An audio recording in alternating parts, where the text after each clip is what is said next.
Hi, this is uh, Sidhartha Dash or Sid Dash again, and our current session will be looking at the advancement and growth of operational analytics in the energy sector, the direction and the path which it is taking. In our previous session, you could see the huge variety of operational variables that impact power plants, and there's this, and even that was really an exposition of a fairly high level. We have also covered during our previous sessions dynamics around operational analytics in upstream, in several other areas. So this conversation, we are trying to bring together some, many of these operational analytics, their impact, their challenges, the technology themes that are enablers, and we're going to take a look at that from very different perspectives. And we have three really experienced participants who have deep experience in these areas, but from different perspectives. And so, with that, I will sort of invite them to introduce themselves. First, Monika, could you introduce yourself? Thank you, Sid. Glad to be here. Good morning, good afternoon, everybody. So, my name is Monika Mangla, and I have over 25 years of experience working primarily in the area of digital transformation and finance, focusing on natural resources industry, particularly the energy industry and oil and gas sector. Off late, I'm focusing more on ESG and AI. So, really looking forward to the discussion and learning from the colleagues here. Maryam, could you introduce yourself? Thank you, Sidharth, and hello, everyone. Good morning, afternoon, evening, wherever you're based. I'm Maryam Salman, Senior Consultant for Qamar Energy. I lead the company's commercial and economic consulting portfolio in the oil and gas, renewables, and new energy sectors, and I'm a professional in strategy development and regulatory design for the sustainability and energy transformation segments. One key area that we look at very intently, of course, is digitalization and the advent of operational analytics. So very happy to be a part of this session. Thank you. Thank you. And finally, Eugene, could you introduce yourself if you will? Great. Thanks, Sid, and thank you for having me here today. It's a pleasure to join you all today. My name's Eugene. I'm an investment principal with Clean Energy Ventures, and Clean Energy Ventures is an early stage venture fund focused on climate technologies and on the energy transition opportunity space. So we invest in companies that we think have the ability to mitigate climate change and accelerate our decarbonization of our energy system. Before Clean Energy Ventures, I worked with the corporate venture team of E.ON, the German utility, and I've spent over 10 years now working in the energy sector focused on decarbonization efforts. Great. Thank you. So in many ways, we're lucky to have three very different views on operational analytics in energy. As you'll see, views are specific to the industry segments, and there's a lot of details that we will need to sort of cover, if you will, today. And with that, I'll request Monika to start with her perspectives on optimization, cost control, and many other elements in the sort of traditional energy industry cycle, if you will. Monika? No, thank you for that, Sid. Operational analytics is definitely getting a lot of traction and momentum in the energy industry, and especially in the traditional energy industry. When you think of oil and gas sector at large, digital transformation is something that companies are investing quite rigorously and genuinely to focus on actually improving the costs, reducing the cost, improving their operational efficiencies, and eventually having a really positive impact on their margins, and also at the same time driving the capital efficiency of their deployed assets. So in a nutshell, a very large part of that focus is largely on driving more from less.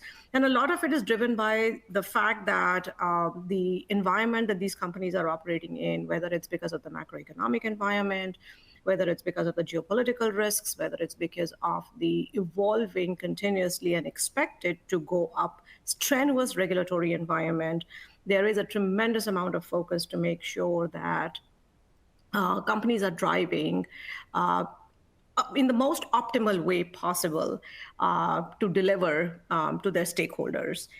Some of the examples that jump out to my mind are, if you think about in the upstream world, reservoir simulation using digital twins, a tremendous area where there's a lot of focus and energy, especially by the large players, because it really enables them to focus their capital in a very meaningful way to enhance production.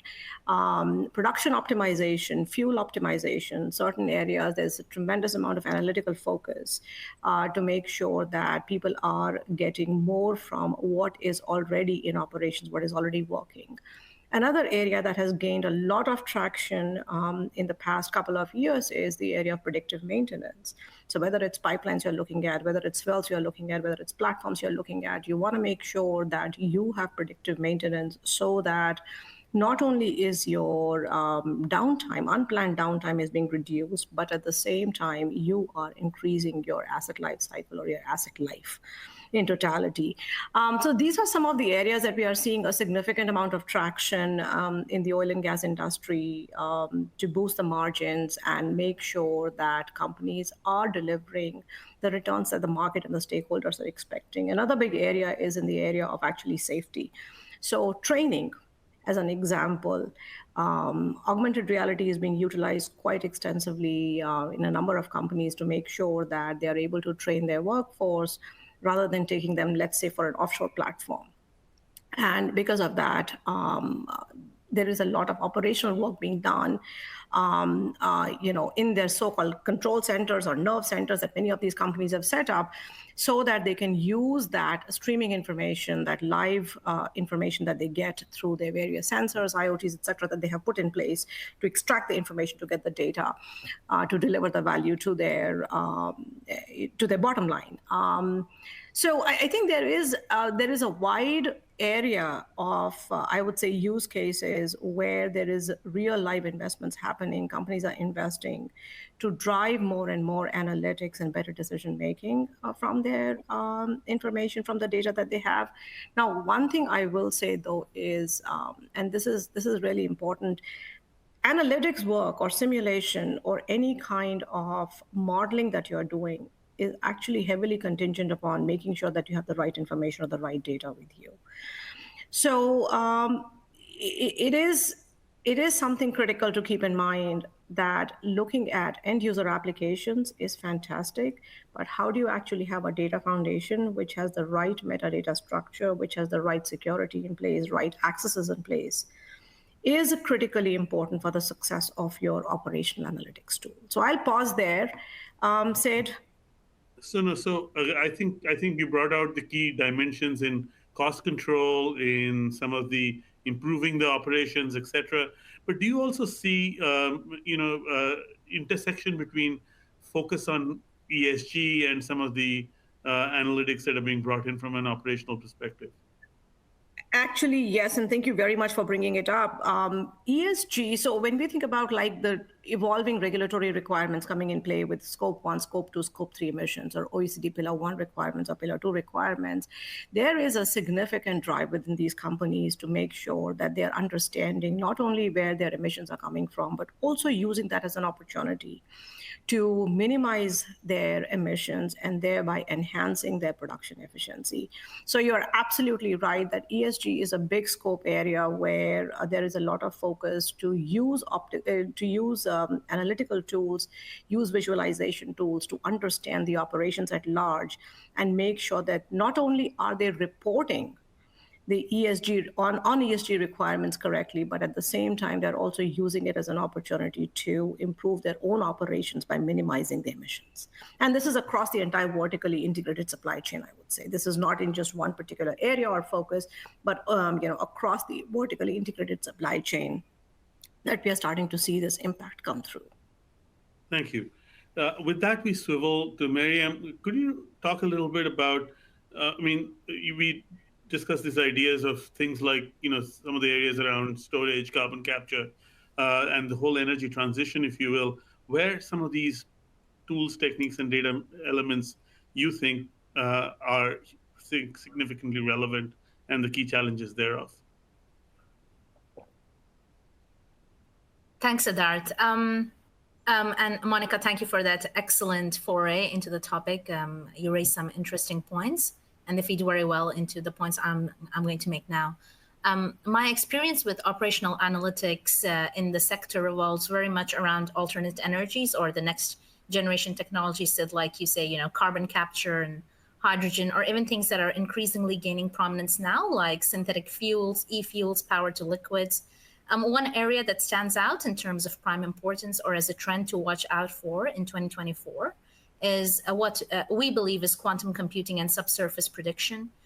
For a lot of the Middle East countries, which is what we cover, they are already large oil and gas producers.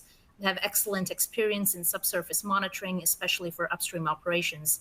Now there is an advent for quantum computing to potentially reshape subsurface evaluations and, providing capabilities and advanced geoscience analyses that are orders of magnitude faster and superior to traditional systems. Now, why this is relevant is because a lot of these guys, they're pursuing hydrogen. And the one thing about hydrogen that makes its role so important for the transition is, matching the flexibility in supply and demand. And that is obviously going to be released from storage facilities. Hydrogen storage has been a pretty controversial topic in recent years due to, concerns over the safety of its storage, if there are enough reservoirs around the world that are closely situated to offtake facilities, or at least situated next to facilities from, where we know it can be transported easily. Now, underground storage or storage in depleted oil and gas reservoirs or salt caverns are all being touted as potential solutions for hydrogen storage, but that requires the right kind of subsurface monitoring or subsurface evaluation, because you want to be able to make sure that the hydrogen is safely stored at the right pressure, at the right temperature, and that it can be easily taken out and put back in to meet supply-demand changes. And of course, this will give rise to a lot of machine learning approaches, deep learning, convolutional neural networks, self-organizing maps, semi-supervised methods, and a lot of these have been applied to existing geological challenges. And this is why we can also see their advent in CCUS rising. Permanent CO2 storage, similar to hydrogen storage, is one of the qualms of the industry, because the concern is that, over time, the CO2 is going to leak out from the reservoir. How do we make sure that the reservoirs we have identified are going to keep it trapped for a millennia? And so, in the north of Oman and in the north of the UAE, where we have a lot of work, they're looking at mineralization and storing the CO2 in olivine rocks. And of course, this increases the potential of advancement in operational analytics. The last part of the puzzle that I want to draw attention to for these technologies is, a lot of them rely on below the earth elements, or things we call rare earth elements, or critical minerals, critical materials as such. And that's important for the transition, because currently in the market, there is a need to be able to identify the sources of critical materials. They should be easy to extract and not exert a large environmental burden, not to say anything about the ethical mining concerns. And, the complaint you typically get against the transition is that everything is so reliant on these materials. They're way deep into the Earth's surface, and we have to spend so much energy to get them out. And that sort of does away with the energy savings that you would want to make from the transition.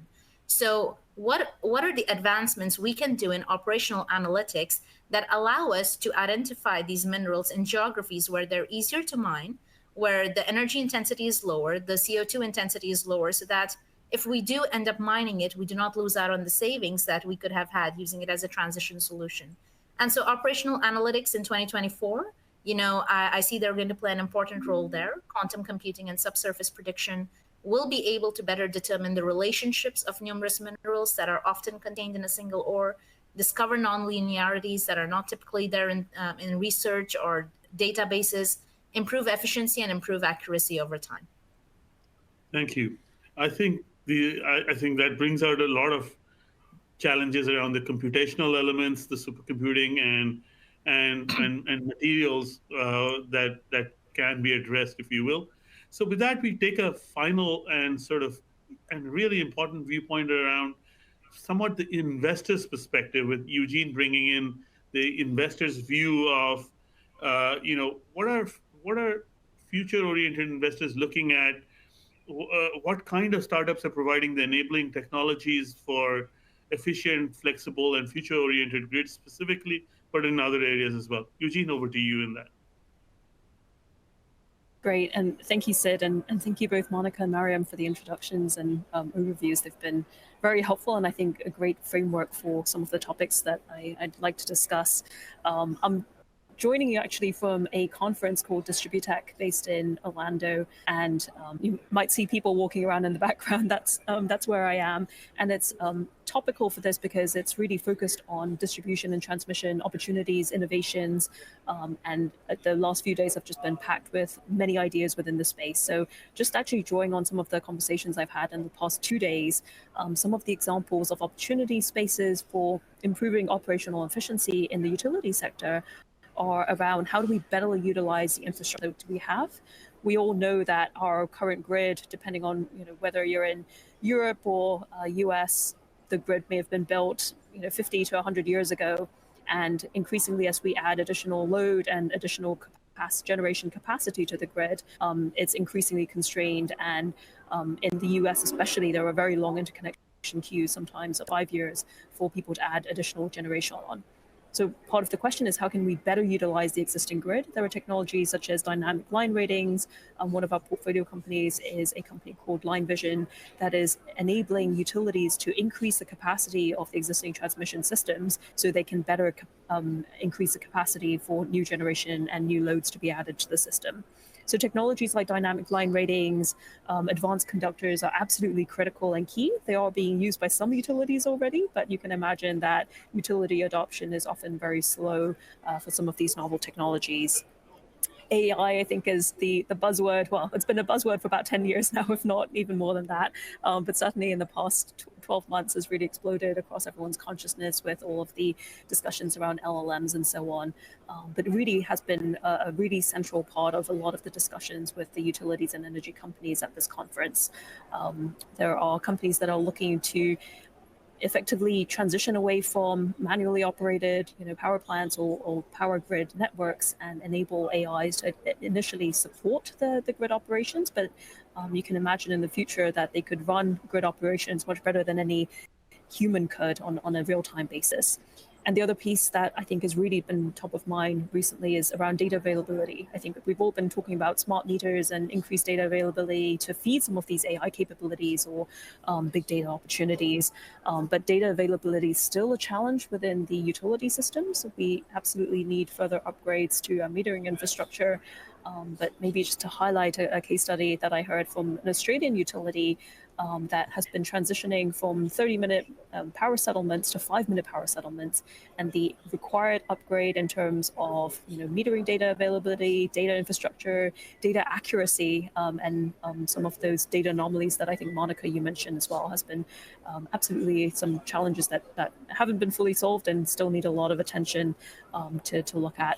But those are the kind of advances that will really enable us to drive higher adoption of renewable energy generation and improved adoption of renewable loads. So we can add things like EVs and heavy-duty trucking that's powered by either batteries or hydrogen fuel cells into our network. So I'll pause there. I could speak on this for many more minutes, but happy to discuss any further topics. No, no. Thank you for that, Eugene. I think that gives interesting perspective on some of the technologies, tools, analytical frameworks required to improve the grid, improve and manage some of the data availability that will come through as smart meters come in. And so I think that brings us to the close. But as I said, these are three very different and interesting perspectives. We had a perspective around optimization, automation, and better utilization, and hopefully a more efficient transition around the grid and the power infrastructure. We had prior to that discussion driven by Maryam around the dynamics of the requirements and in supercomputing, the requirements for more advanced materials in more energy efficient ways. And even before that, we had Monika set the scene around the sort of core optimization in traditional processes, interaction between ESG and operational activity, and so on. So as you can see, the industry is diverse, requires a diverse set of operational analytics, and we can and I'm sure each of my panelists today could talk for much longer in much more detail. But this is a quick snapshot, and hopefully they have whetted your appetite to dive deeper and go much further in the details around the evolving technology and tools in this area. Thank you. Thank you all. Monika, Eugene, and Maryam, thank you.